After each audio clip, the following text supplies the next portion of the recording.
بستنی انداخت گردو، یخم ریخت، یخو بتونه خورد کنه خدایی 10 بهش میدم. فکر نکنم بتونه خوردش کنه.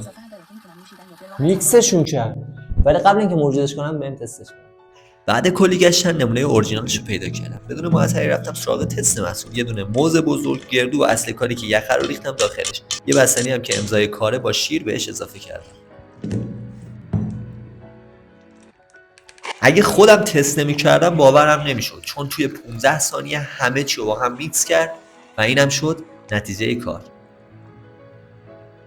ولی چون به هیچ محصولی الکی نمره 10 نمیدم، تصمیم گرفتم یکم اذیتش کنم. پس هویج و یخ رو با هم ریختم داخلش، ببینم بازم میتونه خوردشون کنه یا نه. خدایی اگه بتونه هویج و یخ رو با هم خورد کنه بهش نمره 10 میدم. پس بریم واسه تستش. حدوداً بعد از گذشت 40 ثانیه تقریبا چیزی از هویجا باقی نموند به جز چند تا تیکه کوچیک. من به این محصول از 10 میدم و براتون موجود کردم. اگه میخوای قبل خرید تست محصولاتو ببینی حتما منو فالو کن.